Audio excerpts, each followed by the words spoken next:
ترکیہ نے نیٹو میں fun land کی شمولیت کے لیے گرین سگنل دے دیا۔ ترک صدر اردوان نے کہا کہ انقرہ صرف فن لینڈ کی نیٹو میں شمولیت کی حمایت کرے گا۔ پراگ میں پریس کانفرنس کرتے ہوئے اردوان کا کہنا تھا کہ ترکیہ فن لینڈ کی درخواست کی حمایت کے لیے تیار ہے، وہ سویڈن کے لیے ایسا کرنے کے لیے تیار نہیں ہے۔ نیٹو میں فن لینڈ اور سویڈن کی شمولیت کی کتنی اہمیت ہے اور ترکیہ اور نارڈک ممالک کی مخالفت کیوں کر رہا ہے، اس بارے میں بات کریں گے، لیکن اس سے پہلے اگر آپ نے ابھی تک ہمارا چینل سبسکرائب نہیں کیا تو اس کو ابھی سبسکرائب کر لیں تاکہ آپ کو ویڈیوز بر وقت ملتی رہیں۔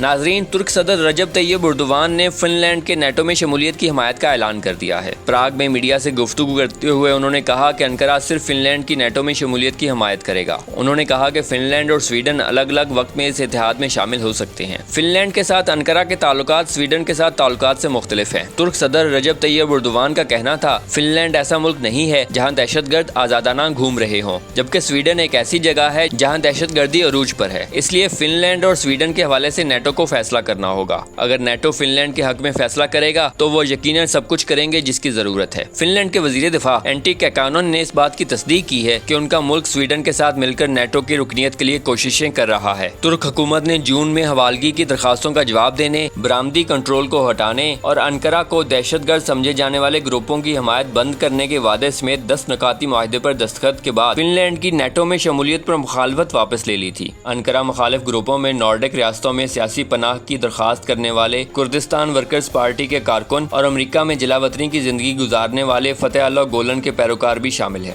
سویڈن اور فن لینڈ نے نیٹو میں شمولیت کے لیے انقرہ کی منظوری حاصل کرنے کے لیے جولائی سے متعدد اقدامات اٹھائے ہیں۔ گزشتہ ہفتے سویڈن نے ترکیہ پر اسلحے کی پابندی ختم کرنے کا اعلان کیا تھا۔ سویڈن نے 2019 میں شام میں کرد باغیوں کے خلاف فوجی کارروائی پر ترکیہ میں پابندی عائد کی تھی۔ جولائی میں سویڈش ارکان پارلیمنٹ کے کردستان ورکرز پارٹی کے جھنڈوں کے ساتھ تصاویر کے بعد سے سویڈن اور ترکیہ کے درمیان تعلقات سرد مہری کا شکار تھے، جبکہ گزشتہ دنوں ترکیہ نے ایک ٹی وی پروگرام میں انقرہ کے حوالے سے بیان دینے پر سویڈن کے سفیر کو طلب کیا تھا۔ نیٹو میں شمولیت کے لیے کسی ملک کو تمام موجودہ اراکین کی متفقہ رضامندی کی ضرورت ہوتی ہے۔ ترکیہ کے علاوہ ہنگری نے بھی ایلنسکی اور اسٹاک ہوم کے الحاق کو ابھی تک منظور نہیں کیا ہے۔ اگرچہ بوڈاپاسٹ نے نارڈک ممالک کی رکنیت پر کوئی اعتراض نہیں کیا، لیکن حکومت نے پارلیمنٹ میں ووٹنگ میں تیزی نہ لانے کا فیصلہ کیا ہے۔ فن لینڈ اور سویڈن کئی دہائیوں سے غیر جانبدار ملک رہے ہیں۔ دونوں ممالک نے یوکرین اور روس کے فوجی آپریشن کے تنازع میں نیٹو میں شمولیت کا فیصلہ کیا ہے۔ آپ کو ہماری ویڈیو کیسی لگی کمنٹس باکس میں ضرور بتائیے گا۔ مزید خبروں اور اپڈیٹس کے لیے دیکھتے رہیے PakTurkNews.com۔